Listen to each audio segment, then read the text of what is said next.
Hello, everyone, and welcome to Theory into Practice. Today, we're going to dive a little deeper on some things that you've heard me talk about in the past, mainly about resilience and emotional intelligence, people skills. So my goal is to really drive some information that you can actually utilize and apply in what you do every day, but how we interact with others and how we take care of ourselves.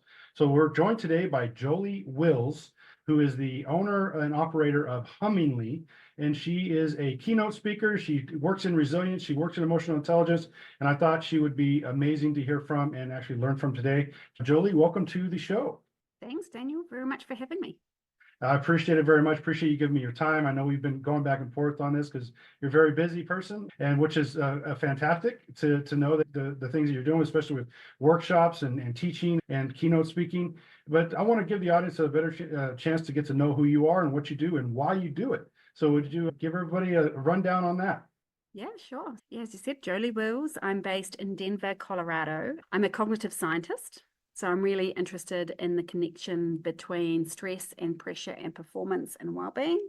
There's plenty of that in the world of disasters, right? When it comes to our cognitive performance, our ability to be able to absorb information or make good decisions or solve problems. So I guess the other piece of the puzzle is my career has been quite literally a series of disasters, which I know you have some emergency managers in your audience, so they will understand absolutely what I mean by that. So having worked in really large-scale disasters around the globe, including supporting here in the US. But the cognitive science piece is really important, right? That's how we get our plans done. It's how we support communities. It is communities at the end of the day, the people that are impacted by disaster, that are the reason we do what we do. And so that people aspect has been really important to me and the work. So Hummingly is all about essentially packaging up the learning from disasters with the people aspects in mind, in the hope that we can make it a little bit easier for communities impacted by disaster and those working to support them. The two things I'm really keen on are sustaining the good people who are doing this work. That's really important, the resilience piece, as you said, and helping build that knowledge around long-term recovery so that we can do the best job we can for communities. And for me, that's amazing. That's actually, at this point, a hobby of mine. I'm an amateur psychologist. I've taken psychology ever since I started college, and I've taken many advanced classes. I study it. I read books. I watch lessons. I watch lectures. I'm a psychology nerd because a lot of it is being able to, for me, understand human behavior. Yeah. And it all came about with emergency management. So why people do the things they do or why they don't do the things that they do things that they know they need to do in order to protect themselves or protect others in the moments. And that really led me down to what's now emotional intelligence and people intelligence, having those people skills. I hate the word soft skills. I don't like it. Leadership, they say it's a soft skill. Emotional intelligence, soft.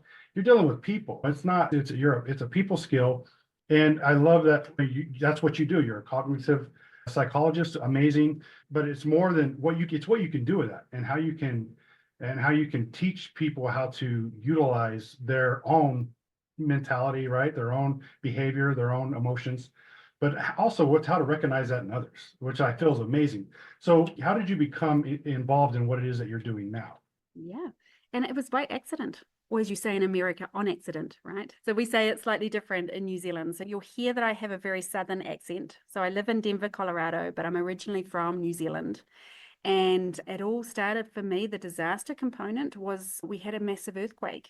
So a 7.1 magnitude earthquake back in 2010, absolutely horrific to live through. It's one of those things that it's very difficult to describe to someone who hasn't been there. It was just the beginning of a journey for our community. So it was just the start, really. And to give you a sense, we had 15,000 aftershocks for that one particular earthquake.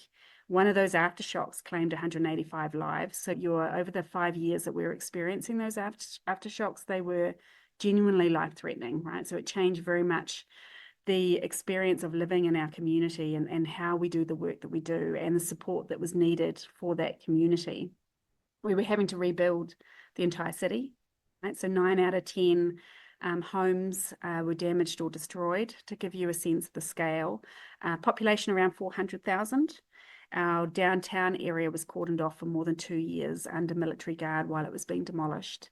So just a massive rebuild process and a community under strain and under stress, as were the people who were supporting that community. So at the time, I was leading a team that had a really vital role to play in that rebuild process. I had a psychosocial program that I was in charge of leading. So everything from supporting the bereaved families, those that lost loved ones, through to how do we design a public messaging campaign to support a community who's living through prolonged stress, and how do we make sure there's access to clinical services that people need. But a vast majority won't need that, but they're going to be going through a hard time. And the challenge that I was really struck by in that leadership role was, how do we sustain the people that have to do this really vital work? Because they're impacted by this disaster too. It's not something that is going to be just about weeks or months, but it's a prolonged process. They're going to need to be able to support this community for years under prolonged pressure. So how do we set them up to be able to sustain themselves and to be able to continue to provide the support that's needed for this community? And so as a cognitive scientist, I had a head start, right? I understood that this was going to be needed and that we were going to have to be really clever about this. And so I threw everything you could think of at this team. And the reality was we were still burning them out. We were just burning them out slower than others that weren't really thinking about this. Yeah. And to me, that wasn't okay. And that led to some global research, thanks to a Winston Churchill Fellowship. So I got to visit all these disaster zones around the globe, including here in the US, to get a sense as to what are the impacts for the really good people working in this kind of environment. What are the dangers to them? What are the risks? And secondly, most importantly, what do we need to do better and differently? And that really set Hummingly on the path that it is. It's very much a passion of mine around how do we prevent bad things happening to good people working in disasters. And it came from us looking for what we needed and then realizing that others in other disasters, other emergency managers, other people in different locations around the world were experiencing the same challenges with burnout, with turnover, with seeing these things happening to good people. And so for us, it was packaging up what we had learned. There were clearly some missing pieces, and then making sure that we could make that practical and applicable and easy to do under pressure for other teams like ours. Yeah, it's one of those things too that as a practitioner doing the job, it's difficult. Yeah. But you're also dealing with people who have just lost everything, or it may not have been everything, but it caused a substantial feeling of loss or trauma as well. So you're not only dealing with it yourself, you're actually dealing with the people dealing with it as well. And that's one of the reasons why I like to do what I do, is to try and make the individual dealing with it stronger, to actually help the individuals that just gone through it, that they're helping. Because a lot of that time too, you never know, the guy that just walked on the scene to help could have just experienced the same thing, and now they're there to help you. And so there's so much, it can go so deep. Yeah. And so it's one of the reasons why I love what you're doing. But let's talk about what it is that you're teaching in order for people to really learn how to do this and really embrace it versus run away from it. Absolutely. If it's helpful, I want to tell a story, because I think it highlights there's sort of 3 pieces that we've found that were missing in terms of how do we support the resilience of people doing this work. There were clearly 3 bits that we just didn't have, that we needed to develop. And I think a story helps highlight the importance of this, or the 3 pieces. And it was a story someone shared with me as part of the Winston Churchill Fellowship research. It was a woman working in local government in a little bushfire, as they call it, or wildfire, as we would say in the US, but a little community impacted, it just absolutely decimated, absolutely, by this wildfire. And I asked her to explain why this work is so challenging. And she said, I'd say it's like carrying this ever-increasing load of bricks. She said, before the disaster, I work with communities, and that's amazing, but it's not easy. I have some tricky individuals in this community. I never have enough resources for everything that we really need to be focusing on. There's some politics involved.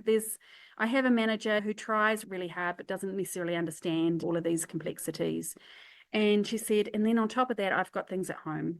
I have aging parents, I have family logistics, I have financial worries.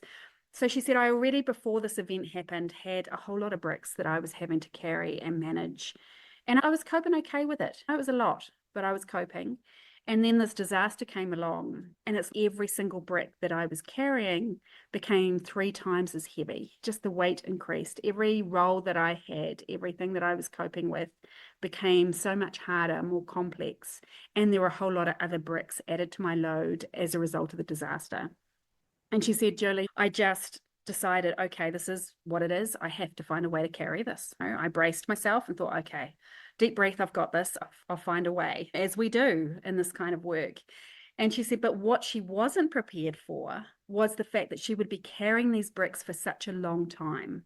And if anything, these bricks would just keep loading up on her. And there was a point at which she just thought, this is just getting too hard and too heavy.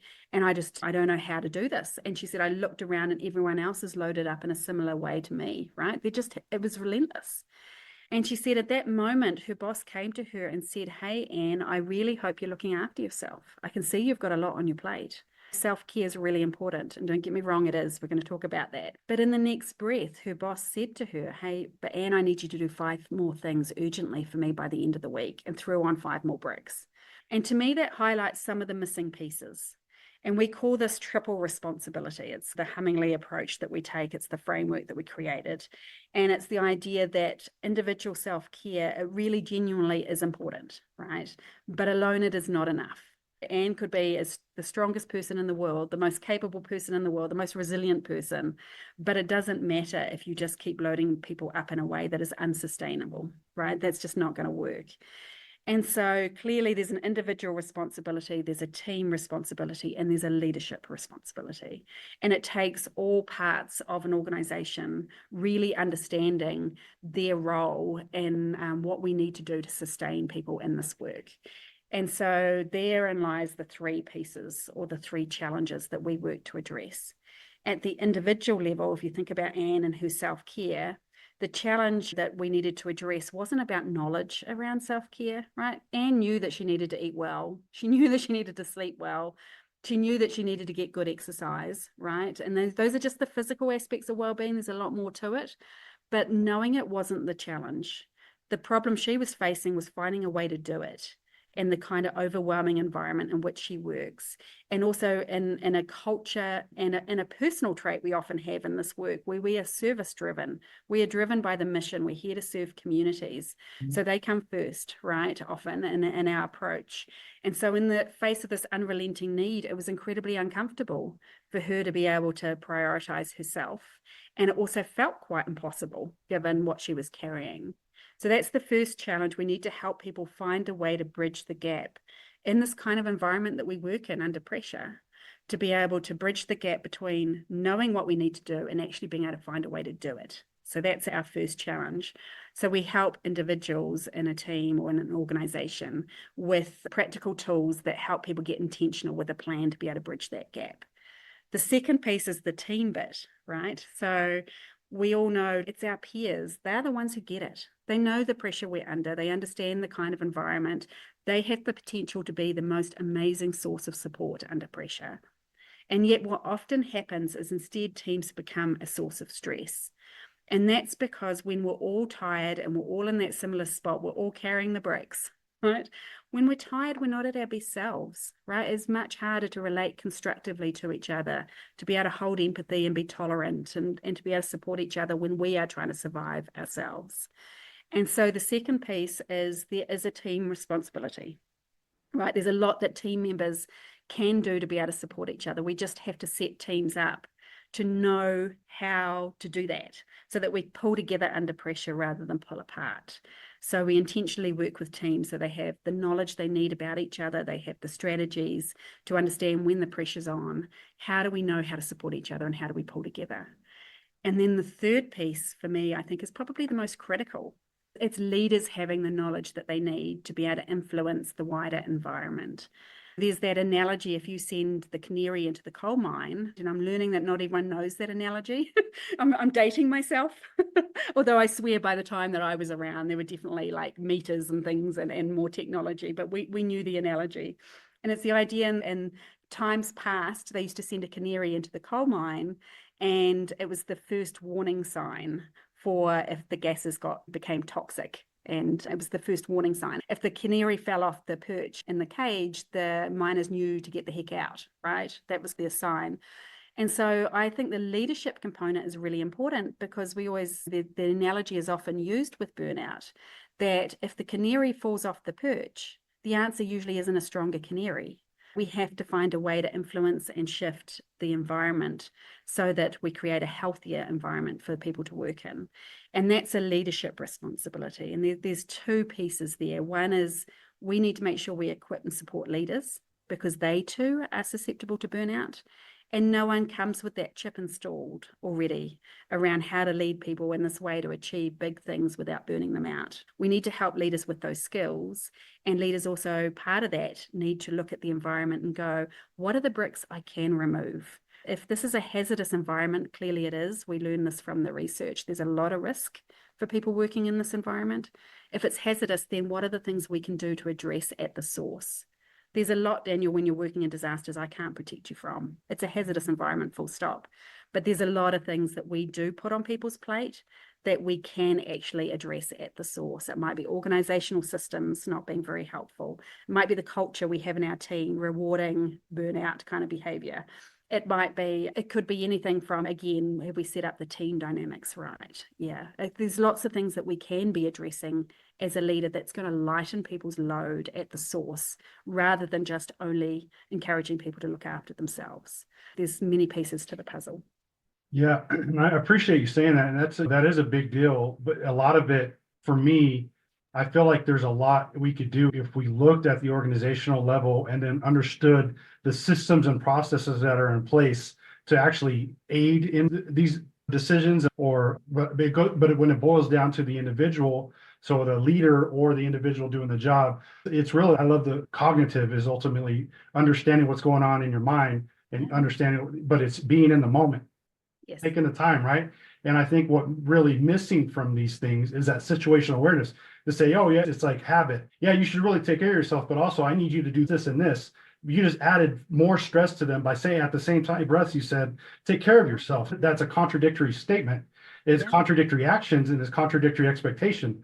So it's but it's our individual, like, how do we set up our own boundaries as well to say, listen, you want me to make that a priority. What else should I take off my plate? And like, what else should I deprioritize at this moment? And it's a moment of that I feel anyway, it's a level of education that needs to take place within our field and within with every field, really. You should be able, as an individual, be taught what to look for your own personal, when you're burning out, or when you're super tired, or you're overtired, or overworked, or under too much stress. And to be able to say to your superior, your leader, I can do that, but I need to take this off, or a leader to walk in and say, I need you to deprioritize these things and prioritize this, right? You just took things off their plate and put this one thing back on. It's a level of education that really takes place. And that's why I like what it is that you do in the teaching of it and understanding of it, because being that cognitive part of it is like really understanding, but it's intentional. Yes. And I feel a lot of what we do every day is so ingrained in us. We just go off of, we're just going. Just if you put the car in drive, it will go by itself unless you steer it and hit that gas pedal. Or hit that brake pedal, and you change lanes. These are all things that are intentionally done. Yeah. And I think that we can do that if we educate more, which is why I'd like to talk about how you educate. So I know you do workshops, and then we're talking about the International Associated Emergency Managers Conference coming up next month, and you're doing a 2-day class there, which I'm a part of. I'm actually going to be in the class as a student. So I'm loving that. And I look forward to it. I got to see you and speak and do the 1-day class last year. So let's talk about that. What do people learn when they go to a class that you're teaching? Yeah. And there's a mixed approach in terms of how people engage. As I talked about the 3 pieces, the individual bit, bridging the gap around self-care. There's the team piece, how do we set teams up? And there's the leadership piece. So it depends very much. We'll have some leaders who say, okay, we've already got a really great wellbeing program in place, but the bit that we're missing, or the bit that can really complement and help take it to the next level, is that individual tool that's going to help people get intentional about their own wellbeing, their individual strategies for resilience. And in which case we have a tool called the Doing Well cards. I'm learning not to say doing well deck because of my accent. Yeah, you got them in hand. Wonderful. Yeah, we're going to talk about it too. We're going to talk about Wonderful. So we have that. Some organizations just go, that's the tool we need. And we consider that PPE for pressure. So that whole, it's preventative, it's setting individuals up with the tools to be able to, and it also creates a language. People can use it to support each other. There's a lot of amazing ways people use it. And because it's physical, it becomes part of the office furniture. It's visible. It's something that 3 years down the track, I was walking down the corridor in an organization that I ran training in virtually through COVID to support them. And 3 years later, we're still working through their organization, through the different teams. And the senior leader popped her head out of the room and said, "You may not remember me, but you trained our team 3 years ago." And we still use these cards today to support each other under pressure. There's something about visible, tangible, all of those things. Sometimes people just engage just with the physical cards and they come with a way of using them. You don't need a facilitator. I would love to see them as part of people's induction, right? Let's set people up. At the beginning, we care about you. We have a method. We have an approach. Tulane University uses them with some of their master's students who are studying disaster leadership. So when they go out in the world, they already have those boundaries and those, I guess it's hygiene, right? It's a bit like we know to wash our hands to take care of our physical health. So same thing, that we have it set up and ingrained. And then other times we have teams where we can run either a workshop in a box. And this is the idea where it's all packaged up. It's a really fun, interactive group activity they can do together. They go work through sets of videos, but also here's the conversation to have. There's a timer on the screen and a squeaky chicken to bring them back. And like, it's a really fun way of them going through the individual and team component. So they will learn around individual strategies. They'll all get a set of the doing well cards, and then they will have the conversations that they need to have and understand the intentional strategies around the team piece. So sometimes that's a workshop in a box where it's scalable, it's accessible. Our main thing is to make sure we get this to where it's most needed, right? Not everyone can afford to bring in a facilitator or want to do that, an external facilitator for a whole organization. So there's a workshop in a box approach. Or as I did for a great team here in Colorado this week, I turn up and facilitate and we have an amazing day together with your team. And then the third piece is we have a separate set of leadership workshops. Again, it's a hard gig leading in this kind of environment. I have not found a leader yet who has found it easy. If they tell you it is, they're lying, right? We're not all very good at admitting it, but actually helping leaders with those tools and strategies to be able to steady themselves and to feel really good in those really tough moments when things feel ambiguous and uncertain and the pressure's really on, to really help set leaders up, but also to make sure they understand how they can take a preventative approach to support an environment where their team will grow under pressure rather than be harmed. So again, a workshop in a box for them, or I love working with leaders face to face, whatever works for people. Yeah, that's amazing. So I teach leadership and communication strategies as well, and a lot of it is boiled around that level of transparency, but effective communication. But a lot of it too is habit building, productivity. And these cards that you have, it's one of those things like if you set up your environment, you set your environment up to be applicable to what it is you're trying to do. To remind you, to keep you in a phase that you're like, okay, if you want to work out in the morning, then you need to set your clothes out so that when you wake up in the morning, you got your shoes, you got your clothes to jump into, and you just go. In your office, it's the same way. If you're at work, having your planner right there in plain sight, having these cards, having a plan, make sure I don't get them blurred out, having these cards right there, so that you have them in visual, so that it triggers that thinking and that recognition, really, to, okay, it's intentional at that point. Like I look at it, I put it there for a reason. Yeah, and I'm going to do these things, and I'm going to help these people, and I'm going to encourage this activity. And the cards are amazing. I love them, and I think if people can buy these too, can't they get them from you? They can get them off our website. So yeah, so it's hummingly.co, or you can do .com. It'll take you to the same place. Okay, and I'll put these in the show notes as well. Everybody, if you're out there driving, just know that if you want these things, I'll put a link in the show notes for you. They're amazing and they're prompting. So you look at them and it gives you an idea. This is what I should do, or this is an idea for me to approach, or this is a topic that I can talk about or go. They really are an amazing tool to look at. So I appreciate you talking about those. But I think too, the leadership aspect of things is getting those leaders to understand too the importance, and the more effective they will be as a leader by establishing some of these practices. And one of the biggest things is admitting that you have an issue or you're going through a problem, because doing that out loud to your team actually makes you more, people are more interested in what you have to say because you're more like them now.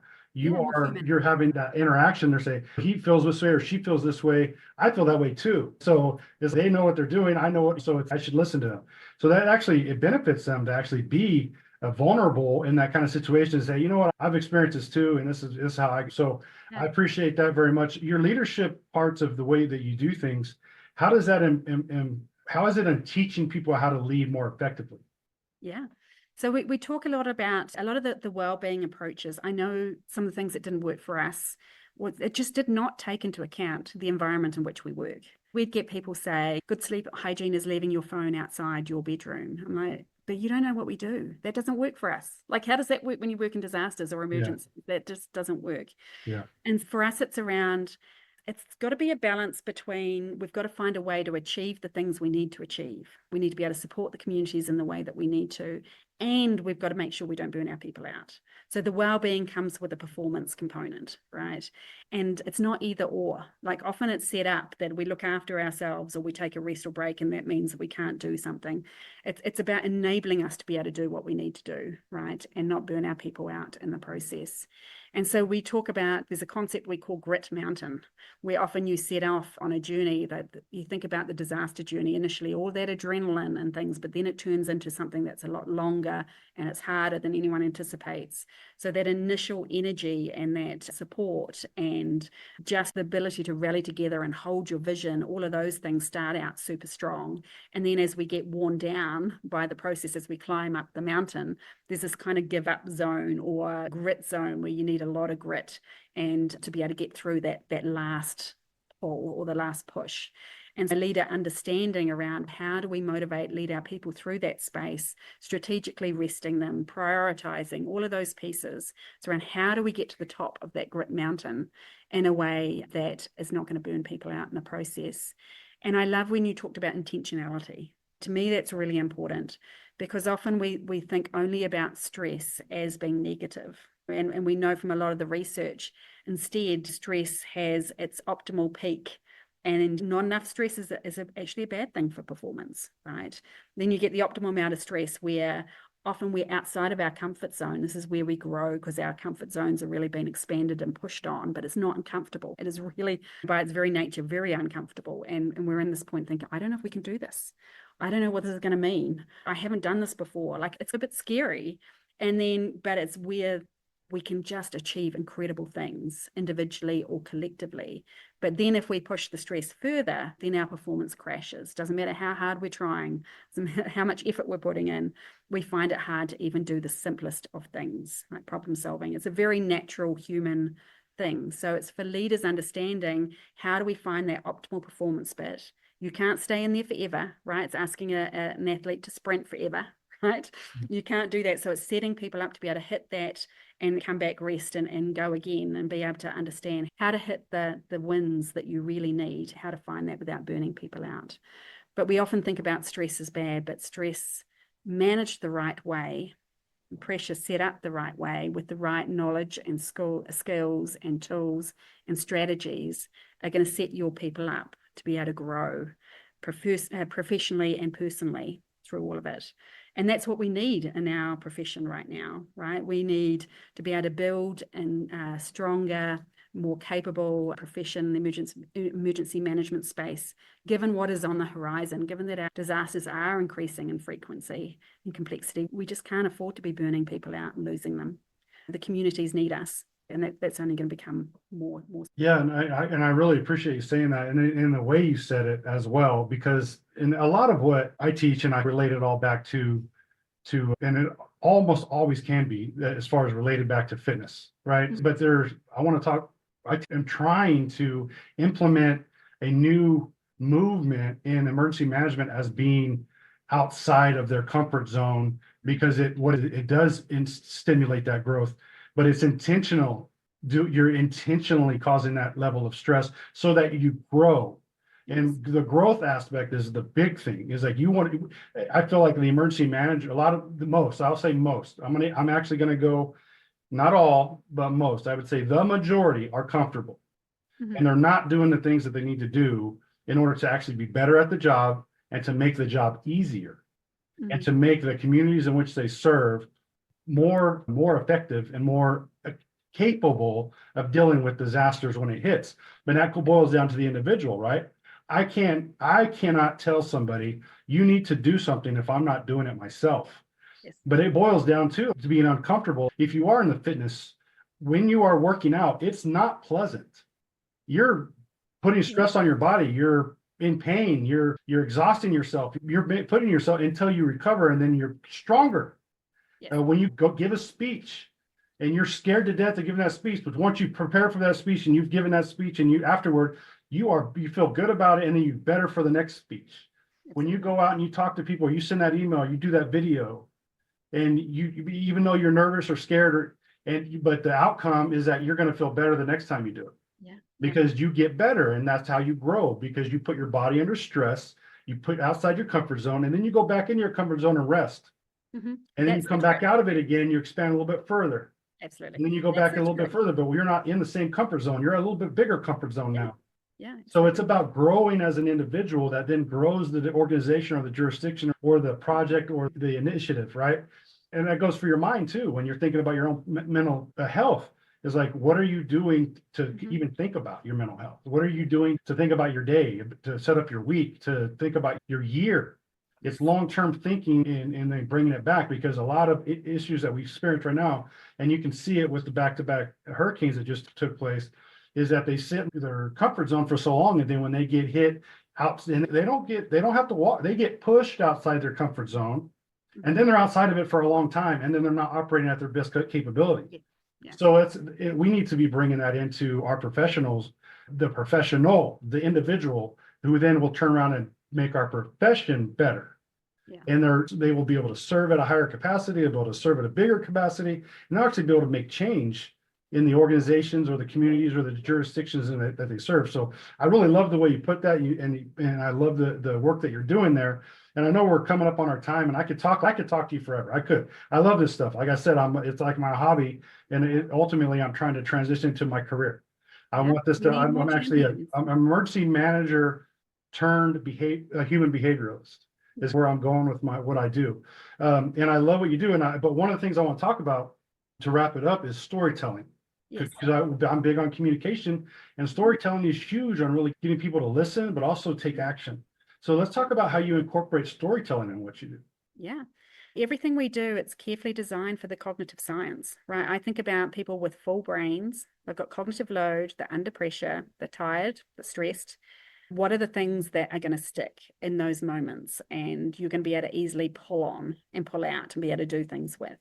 They tend to be stories, they tend to be tools, they tend to be questions. So we're very careful about everything is based on really good evidence. There's a lot of science behind it, but I am very heavy on making sure things are super practical and easy to remember so that you can pull them out in those moments when you are under pressure. And the other part of storytelling that I believe is so important in emergency management is often we are asking communities or stakeholders to do something that we need them to do to make themselves safer, more resilient, prepared, all of those things. And we often communicate. I'm always fascinated by this as a cognitive scientist. We communicate, Daniel, I'm giving you some information. You now have that knowledge. So therefore you have that knowledge. I know you're going to do the action that flows from that knowledge. That's not how we work.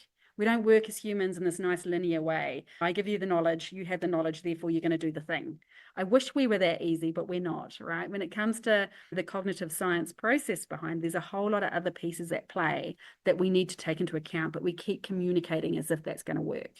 And storytelling helps us really speak to some of the other factors that will help get a message across the line and influence action or get us past a barrier that is currently in the way of that information leading to action. So yeah, there's a lot of science that sits behind the importance of storytelling, and it's one of the reasons we build it into how we work and operate and teach. I think that's very important to me, because one of the things I've done with just general communication is it can be very generic or it can be very elaborative, But how you apply that is really how you get people's attention and get them to act on things. And it is a science. It really does boil down to how you do things, how you phrase things, how you put the information, where you put the information, how often you put the information, who's saying the information. So it all boils down, and a lot of this came from my studying marketing. I wanted to learn how to market emergency management to public, to the people that I serve. And it's marketing. This is what they do. They design these things. They design this messaging so they can get in front of people, and they do it often. And it's ultimately to incite an action, to go buy your thing or go do this thing or go. So how do we become marketers as emergency managers is what led me down the road that I'm on now, because it all boils down to communication, the level of communication, and where you are communicating with your market, right? The people that your customer, which could be an entire city, it could be an entire state, it could be the nation, or it could just be an organization that you represent. And a lot of that boils down to, okay, to actually come up with that marketing and that communication is a level of storytelling. You're telling a story of what is either happening or what is going to happen, or how to get them involved in the story to say, this is happening, this is what we need you to do to actually drive it forward. The initiative, the ending of this, right? If that's whether that is to get people to sign up for notifications, get people to partake in preparedness, or to get people to evacuate. And it's a level of that really communication boils down to. Is why I started thinking. That's why I started studying. That's not really why I started studying psychology. I studied psychology before that, but that's why I love it so much, and why I fell in love with marketing and communication was mainly because it's all based on human behavior. How do you incite the behavior to actually do the thing you need them to do? And a lot of that is, you can't just tell somebody to do something and expect them to go do it.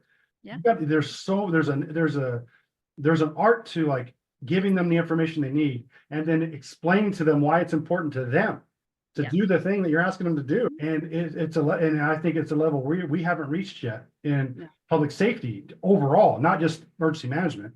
Emergency management in general, that's where I work. That's what I do every day. But public safety overall, like with fire, PD, EMS, military, there's such a disconnect between what they do and what the people see and what the people hear. And we have to get better at like being able to display that. And we should be so transparent in what we're doing and how we're doing it. But it comes back to what I said earlier. It comes from education. It comes from a level of education that you got to be out there teaching and training and all this, but it's getting the individual to say, I want that education. Because I can teach all day long, but if there's nobody in front of me learning the material, I'm just talking to notes. So it's how do I get the people in front of me to then give them the message and teach them the thing that they need to know. So what is it that you found to be the best way to get people in front of you to teach them these things? I think it's communicating in a way that people like to engage with. When we're talking about resilience, there's enough hard in this work. There's so much hard. That's why we have to find a way to be resilient, right? We have a lot of fun in how we communicate. Everything we give people is super practical. It's got the stories, but people love using our doing cards. We know they're effective. They do the job, but people want to engage with them. And that's the thing. They don't need more homework. They don't need more hard stuff. And when you're talking about public safety, I think about New Zealand Police. If anyone has a chance, have a look at some of their online videos and their communications. They really have a whole lot of fun. They don't take themselves seriously, and they have a whole lot of fun in how they engage and communicate with the public. And it's built a lot of trust, and it's a very different approach. I think we can think outside the box sometimes too.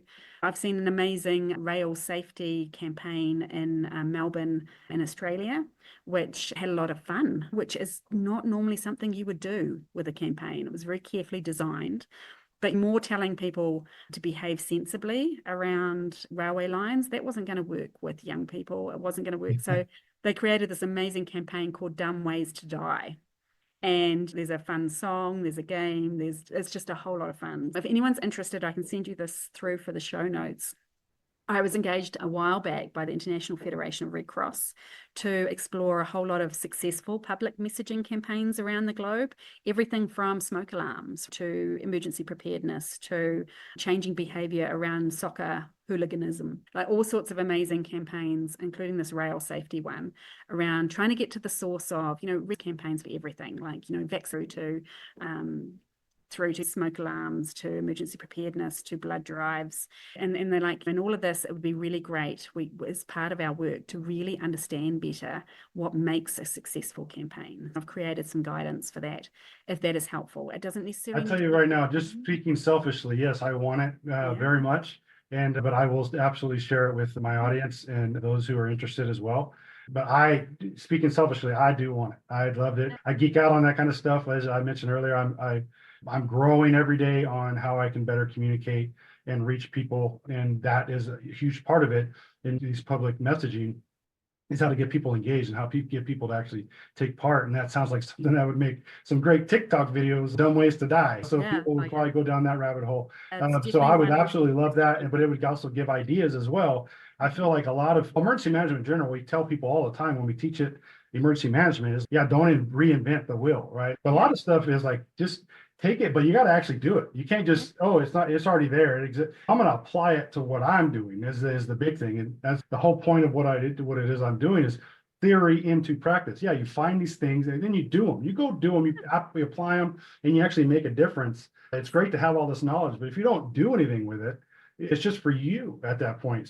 But we're in a service-driven industry, and I want to serve people and I want people to grow, but I want this profession to be truly great and serve and do the mission that it's really been tasked with doing. And that continues to grow every day. And then the threats that we experience are not only growing in magnitude, they're getting more intense and more closely together, as we just saw last week. So these things, it's upon us to actually make these things happen, make this thing better. And that's not going to happen if we keep things to ourselves. And I'm actually getting more vocal about these things, making more videos, doing more podcasts, because ultimately that's all I know how to do at this point, is to get in front of people to tell them the thing. So that's why one of the reasons why I want to talk to you as well, because you're doing workshops and you're doing conferences and you're keynoting.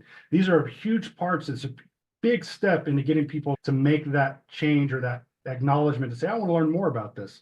And as you mentioned, we already have so much on our plate, right? It's a choice that you have to make to say, I'm going to go learn this thing. And it's in addition to what I'm already trying to learn by doing this job. And you're following the job and you're trying to learn EM, you're trying to learn policy, you're trying to learn procedure and systems. And then you want me to go learn marketing and communication and mental health?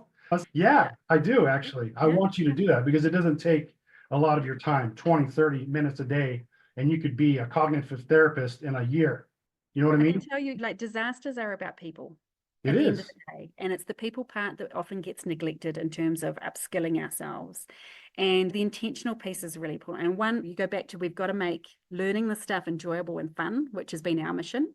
And then the second piece is we have to help people get intentional about it. Because if you think about, we've got harm on one side, it is clearly harmful, this work, unless we do it and with the right supports. Unless we're intentional, that's where we're headed. And we're going to lose incredible people. But if we're intentional about it, we can tip the scales towards growth. But it doesn't happen by just wishing it so. Anything else, right? We have to be intentional. It has to be something we value. We have to invest in it. We have to find a way to do it. I love that. And one of the things too, I actually love that. And I think one of the things too that would help people with this is, I just read a study and I can't remember what it is, but I'll have to get it and put it in the notes, everybody, and I will do that. I'll find it. But what it basically said is that it's a level of intention about putting yourself in the state in which you need to be in to either do the thing you need to do, whether that's engaging with somebody, or whether that's having a conversation, whether that is doing design or a project, or whatever. You're intentionally putting yourself in these states, because we can easily fall into negativity. Our mind is 75% or 70 to 75% triggered in the negative all the time, because it's about survival, right? If you intentionally put yourself into a happy place, a level of play or fun, you're actually 30% smarter in that moment. But you're actually too, if you're in a bad place and you're in a negative state of mind, you're 30% dumber. I was like, whoa, like that's crazy to think that the state that we're in at the moment really affects our cognitive thinking. We always know people don't do smart things when they're mad. I actually just wrote an article about it. You don't do smart things when you're mad. So it's like, how do I fix that? How do I be in control of that? Because sometimes it happens so quick that you're like, you're reacting versus responding. And cognitive thinking and emotional control is all about that response that you've trained yourself to do, right? And that's what I teach in emergency management as well. When you're reacting to something, it's because you didn't plan for it to happen. It just happened and you had to react. Versus you prepared for something and it happened, you responded accordingly, right? You're either trained or untrained. And it boils down to that. So I love the way you just put that, because if you make it fun and you make it exciting, you make it engaging, they're 30% smarter while they're learning the thing that they're going to remember. And I love it. And it sticks, and we need things to stick, right? There's so many times you come into workshops and training and you leave and you're like, oh yeah, and you're back to how you were before quite quickly. That's amazing. I appreciate it. So if people want to hear you in the near future, you're going to be at IAEM 2024, Colorado Springs. You're doing a 2-day class on emotional intelligence or mental health, right? Can you be more tell the audience? Mental Health and Wellness Symposium that is 2 days before the workshop. 2 days before the conference. In the conference itself, I am presenting with David Barber. We are going to be announcing an initiative that we're pretty excited about. It's called the Disaster Pledge. So the idea that we are really encouraging organizations and individuals to get intentional about the fact that we need our emergency managers to stick around and to do well in this kind of environment. I'll be there. I've already signed up for the 2-day class, and I will definitely make it a point to be in your breakout session. I appreciate taking the time. We're coming up on our end. Like I said, I could talk to you all day on this stuff, and you're doing great things. And I love what you're doing with Hummingly. I love the cards, big fan of them. But the best way to get these cards is actually go take a class from you. Yeah. So how can the people connect with you and find you? Yeah, they can connect via our website, hummingly.co or hummingly.com. Both will take you to the same place. Reach out to me on LinkedIn, and I'll send you through my email. Anyone can contact me direct. Awesome. Thank you. I will share all that information. So if you're driving down the road, it will be in the show notes. You can go refer to those and you'll be able to find the links and to where the LinkedIn and also the webpage. I heavily recommend taking a class or a workshop or go to a conference where you're going to be speaking. Jolie, I tell everybody this, but our time is our most valuable resource. And I appreciate you giving me some of it today. The information that you shared and the conversation has been outstanding. As I said, this is a passion of mine. So it was obviously on a selfish note that I was able to have this conversation and dive into these things. But I really want to just acknowledge what you're doing. I appreciate what you're doing and the message that you're spreading and the message that you're teaching to people is outstanding, and it's heavily needed. And I thank you for doing that. I so appreciate you being a champion. We need more people really helping to shift this in our sector. So Daniel, thank you so much. Awesome. So if you're driving down the road, everybody, all the stuff will be in the show notes. If you're able to watch this right now, thank you so much for taking the time. And ultimately, my goal here is for us to get better, and let's do it together. My name is Dan Scott, and I will talk to you next time.